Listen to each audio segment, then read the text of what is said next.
Comment faire de la collecte et de l'interprétation des données un outil au service du développement de la Côte d'Ivoire? Le sujet est au cœur de la rencontre entre ces jeunes et des acteurs du domaine de la science des données. Nous sommes au lancement du projet DCDJ, des chiffres et des jeunes. Projet qui vise à faire des jeunes des experts en matière de prise de décision à partir des données fiables.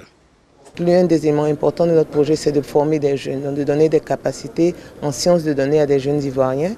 On travaille sur l'évaluation de tout ce qui est l'écosystème de données, donc qu'est-ce qui existe actuellement, comment on peut aider les gouvernements à avoir des données ouvertes, à collaborer, à stocker leurs données quelque part pour que les citoyens puissent avoir accès à ces données.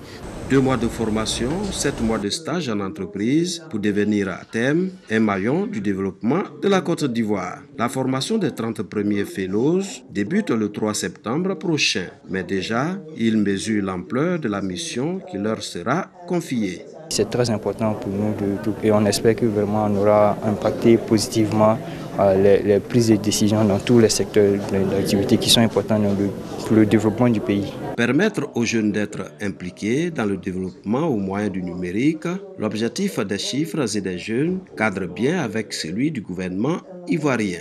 L'information, c'est la seule chose, quand elle est partagée, elle se multiplie. Toute autre chose se divise. Alors, former ces jeunes-là à l'analyse des données statistiques, qui est important pour le développement en Côte d'Ivoire, plus particulièrement le développement urbain ou alors le développement rural. Et alors, en général, c'est les statistiques qui sont très importantes. Alors, au nom du Premier ministre, je les encourage, je les félicite. À terme, ce sont 120 jeunes qui vont bénéficier du projet DCDJ. Ce projet financé, rappelons-le, par le PEPFAR et le MCC, le Millennium Challenge Corporation.